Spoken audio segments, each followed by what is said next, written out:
Nous sommes trop nombreux à croire que notre succès dans n'importe quel projet qu'on commence, qu'il soit professionnel, financier, familial, personnel ou autre, on croit trop que ce sont nos actions qui vont faire la différence. Alors on écoute des coachs, on lit des livres, on met en place des plans bien fumants, des machines à gaz pas possibles où on s'en rajoute et on s'en rajoute, puis après on s'épuise, on se demande pourquoi est-ce qu'on procrastine et qu'on n'y arrive pas. Notre ego croit qu'on est des surhommes, qu'on est des super-héros. Moi, je crois que je mets un slip rouge par-dessus mon pantalon et que je vais mettre une cape et que je vais m'envoler à la prochaine cabine téléphonique. C'est faux. Nous sommes des êtres humains et nous faisons partie d'un organisme vivant géant qui est l'univers, qui est notre Terre. Et nous sommes une simple poussière, ensemble de cellules qui vivons tant bien que mal dans cet écosystème. La première chose à faire pour réussir, c'est à être heureux, aligné, en bonne santé, en amour, en joie. Je vais te le donner en mille. Qu'est-ce que je faisais avant ? Moi, je suis entrepreneur depuis 2009, d'accord ? Et avant, j'étais un Parisien qui prenait le RER pour aller travailler dans le centre de Paris, etc. J'ai donc été élevé, et aussi en voyant le cadre familial, eh bien, lorsque je me lève, qu'est-ce que je fais ? Je fais plein de choses.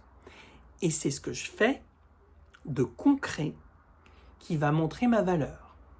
Ma capacité à m'occuper des enfants au réveil, ma capacité à tenir bien une maison, ma capacité à partir à l'heure, ma capacité à rien oublier, ma capacité à être bien habillé, ma capacité à être séduisant quand je pars, ma capacité à être bien heureux au travail, ma capacité à être efficace au travail et tout, je vais consacrer toute ma journée à faire des tâches pour attendre en retour une reconnaissance, une estime ou quoi que ce soit.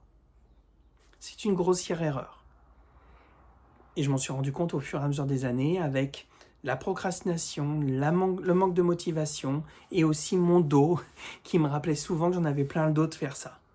Bien évidemment, j'ai tenté le miracle morning, j'ai tenté plein de choses le matin et ma vie n'a jamais été meilleure que lorsque je m'occupais de moi pendant 1h30 chaque matin. Comment ?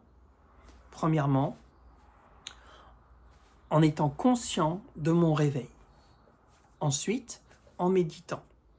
Ensuite, je faisais une marche de 20 minutes. Après, je prenais mon temps pour écrire des reconnaissances, 10 au total.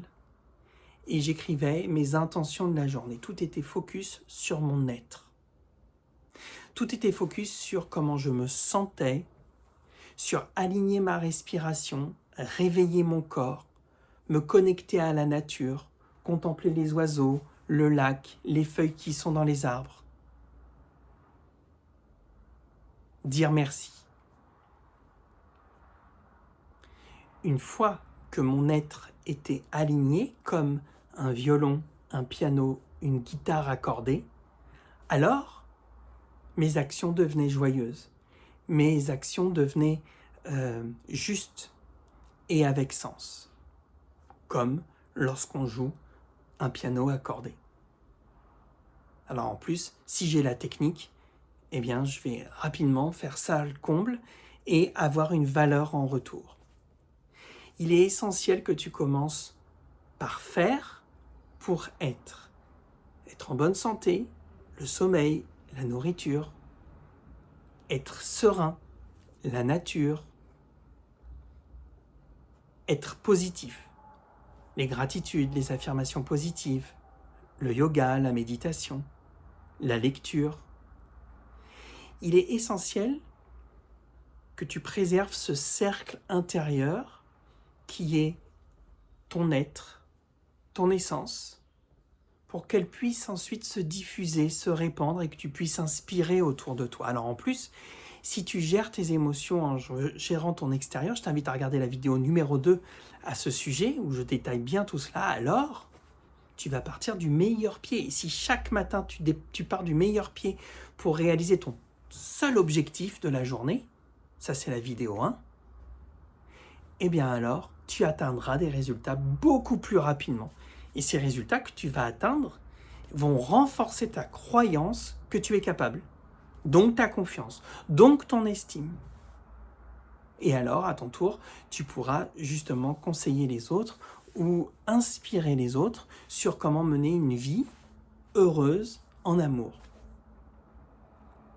Donc, rappelle-toi bien, cette formule, c'est important de faire pour être en premier. Et non pas faire des actions extérieures à toi-même. Aligne-toi intérieurement pour pouvoir ensuite rayonner. Alors, moi je t'invite dimanche à l'atelier de démarrage où on va voir les 4 étapes d'une rentrée réussie. Je vais te permettre de réaligner tout ça pour redonner du sens et que tu puisses partir du bon pied. Dimanche, 20h30, arrive 5 minutes avant parce que le nombre de places est limité, 50. Viens avec ton cahier d'expérience que tu peux télécharger. Et l'action que je te propose aujourd'hui sur le groupe Facebook, eh bien, ça va être de donner ta méthode favorite d'alignement de ton être. Qu'est-ce que tu fais pour te sentir bien au quotidien? Ou qu'est-ce que tu aimerais faire plus? Dis-le moi sur le groupe, je serai ravi de te lire et je te répondrai bien évidemment.